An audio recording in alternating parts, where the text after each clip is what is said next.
शालेय अभ्यासक्रमात मनुस्मृतीचा समावेश होत असल्याचा मुद्दा गेल्या काही दिवसांपासून चर्चेत आहे। त्यातच राष्ट्रवादी शरद पवार गटाचे नेते जितेंद्र आव्हाड यांनी या गोष्टीचा निषेध करत महाड येथे चौदार तळ्याजवळ आंदोलन केले।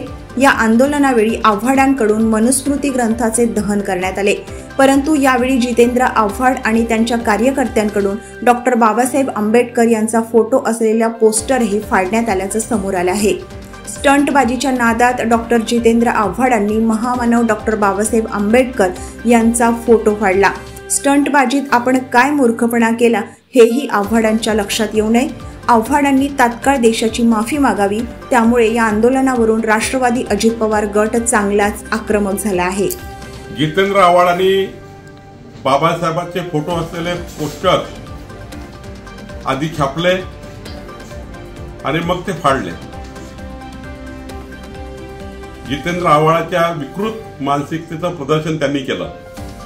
महाराष्ट्र भारतीय जनता पार्टी उद्या राज्यभर आंदोलन करणार आहे आणि जितेंद्र आव्हाडांनी महामानव डॉक्टर बाबासाहेब आंबेडकरांचा अपमान केला, आम्ही त्यांना धडा शिकवणार आहोत। राष्ट्रवादी काँग्रेस शरद पवार गटाचे नेते असलेले जितेंद्र आव्हाड यांनी आज एका आंदोलनाच्या दरम्यान परमपूज्य डॉक्टर बाबासाहेब आंबेडकरांचा फोटो फाडला। शेवटी पोटातलं ओठावर आलं।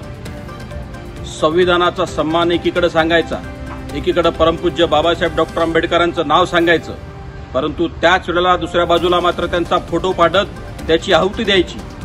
हाच आहे यांच्यातला धर्मनिरपेक्षता। अशा मुर्दाडांना वठणीवर आणण्यासाठी, त्यांना त्यांची जागा दाखवण्यासाठी भारतीय जनता पक्षाच्या वतीनं तीव्र आंदोलन उद्या सकाळी 9 वाजता महाराष्ट्रातल्या सर्व शहरांमध्ये करण्यात येईल। आणि लक्षात ठेवा, आव्हाड, ही तुमची चूक पहिली आणि शेवटची नसली तर तुम्हाला उद्या भविष्यामध्ये तुमच्या घरावर, तुमच्या घरात शिरून भाजपचा कार्यकर्ता जोडे मारल्याशिवाय राहणार।